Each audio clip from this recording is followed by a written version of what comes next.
राम राम मंडळी, राजकारणाचा धुमधडाका आता खऱ्या अर्थाने सुरू झालाय।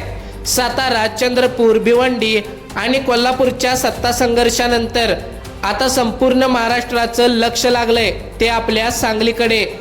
सांगली जिल्हा परिषदेचा अध्यक्ष कोण होणार ही चर्चा आता घराघरात, पारावर, चहाच्या टपरीवर आणि सोशल मीडियावर रंगू लागली आहे।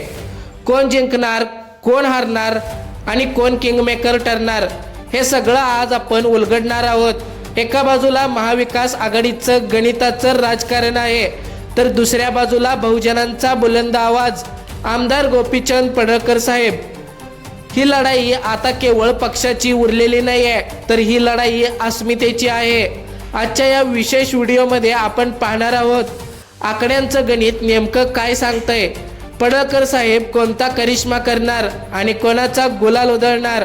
व्हिडिओ शेवटपर्यंत बघा, कारण सांगलीच्या सत्तेचं गुपित आज आपण उघड करणार आहोत। मंडळी, आधी आपण जमिनीवरची परिस्थिती नीट समजून घेऊया।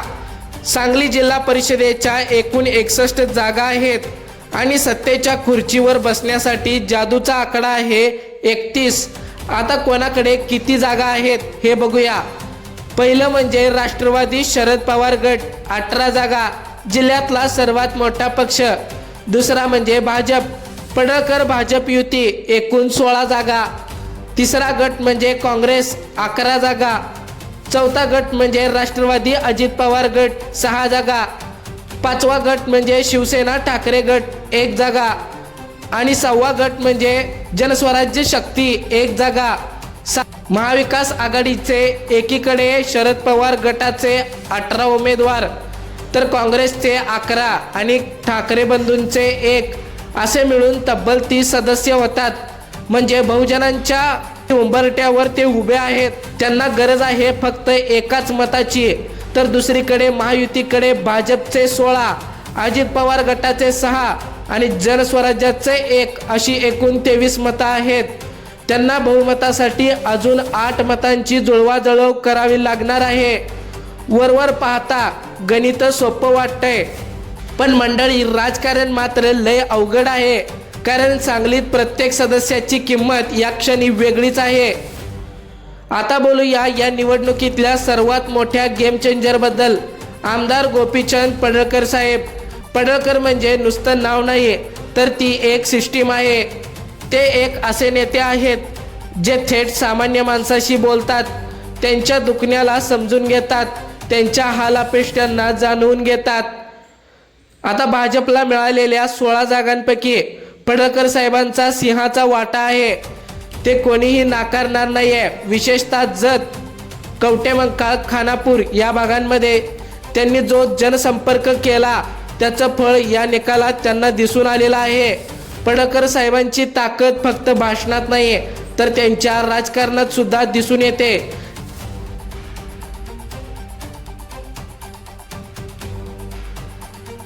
आता ज्या 8 अपक्ष सदस्यांकडे सत्तेची चावी आहे, त्यापैकी बहुतांश सदस्य हे मागासवर्गीय, धनगर आणि बहुजन समाजाचे प्रतिनिधित्व करणारे आहेत। आणि या समाजावर पडळकर साहेबांची पकड किती मजबूत आहे हे काही वेगळं सांगण्याची गरज नाही आहे। म्हणून लोकांना वाटत आहे की महाविकास आघाडीकडे 30 जागा आहेत, म्हणजे त्यांचं काम झालं। पण थांबा, पडळकर साहेब जेव्हा मैदानात उतरतात तेव्हा आकड्यांची गणित उलटी पालटी होतात, हा इतिहास सांगतो। सांगलीत 2 विचारप्रवाह आज समोरासमोर आहेत। एका बाजूला जयंत पाटील हे नाव म्हणजे सांगलीच्या राजकारणाचा एक अध्यक्ष आहे। त्यांची राजकीय चाल मृदू असते पण घातक असते।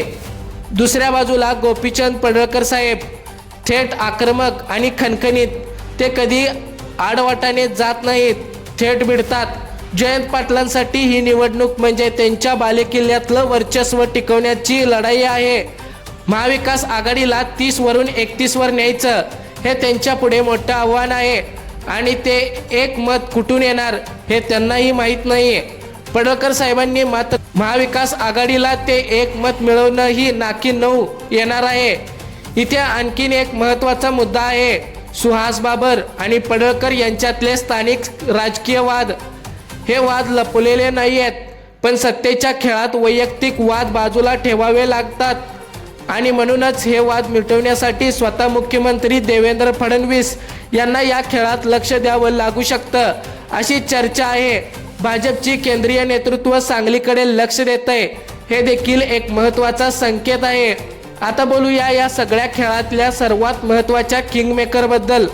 अजित पवार गटाचे 6 सदस्य मंडळी, हे 6 सदस्य म्हणजे या सत्ता संघर्षाचं रिमोट कंट्रोल आहे. ते कोणाकडे जातात यावर सगळं अवलंबून आहे. एक चित्र पहा, जर अजितदादांना महायुतीच्या बाजूने कौल दिला तर महायुतीचा आकडा होतो 23 अधिक 6 म्हणजे 29. त्यात जनस्वराज्य मिळालाच आहे. आता फक्त 2 अपक्ष मिळवायचे आहेत, मग सत्ता त्यांचीच. दुसरं चित्र, अजित पवार महाविकास आघाडीला पाठिंबा दिला तर महाविकास आघाडीचा आकडा होतो 30 अधिक 6 म्हणजे 36 म्हणजे निर्विवाद बहुमत. आता अजितदादांचा वारसा म्हणजेच त्यांची पत्नी कशा प्रकारे निर्णय घेणार, ते नेमकं बार्गेनिंग करणार का, यावर सगळं अवलंबून आहे. त्यांना काय मिळणार, उपाध्यक्षपद, महत्त्वाच्या समित्या की आणखीन काही, हे समीकरण अजून उघड झालेलं नाही आहे. सांगलीत अजित पवार गटाचे स्थानिक नेते कोणाशी जास्त जवळीक साधतात, शरद पवारांची की भाजपशी, हे बघणं आता महत्त्वाचं आहे. कारण स्थानिक पातळीवर अनेकदा दिल्लीच्या आदेशांपेक्षा जमिनीवरचं राजकारण वेगळं असतं. आता मुख्य प्रश्न, गुलाल कोणाचा उधळणार.